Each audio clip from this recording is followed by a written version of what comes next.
Yes, Catherine Tarosi here with the New York Baroque Dance Company. I have a little time before our rehearsal. As you can see, we're in New York right now. Just a little bit of atmosphere. I was asked to speak a little bit about misogyny from the dancing masters in the 18th century.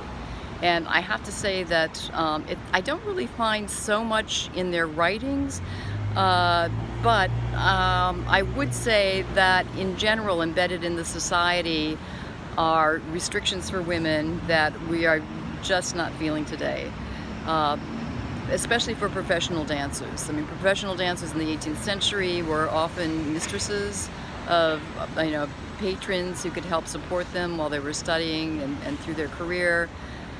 That actually did not change in the 19th century and pretty much went into a lot of the 20th century.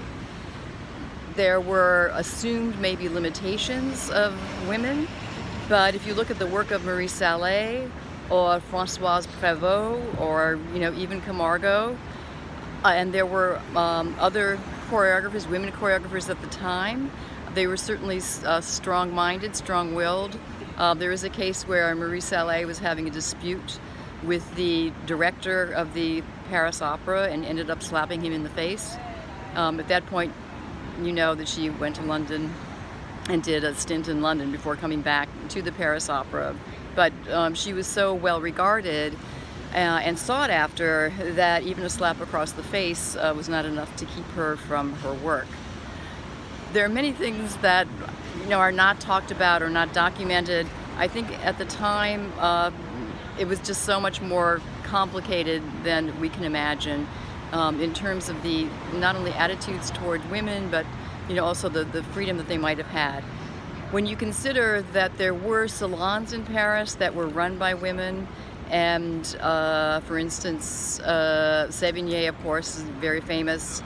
And what that means is that they hosted artists at their home. There was a wonderful sort of mixture of ideas coming from philosophers, painters, choreographers, and writers. So it really kind of stirred things up and created an atmosphere of pushing to the future, pushing towards a better future.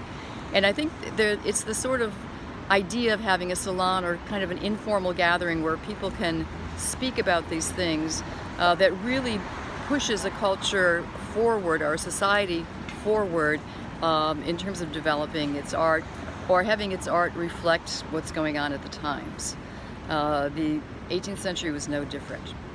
Okay, well, I hope you enjoyed this little talk from New York, and I look forward to meeting you someday.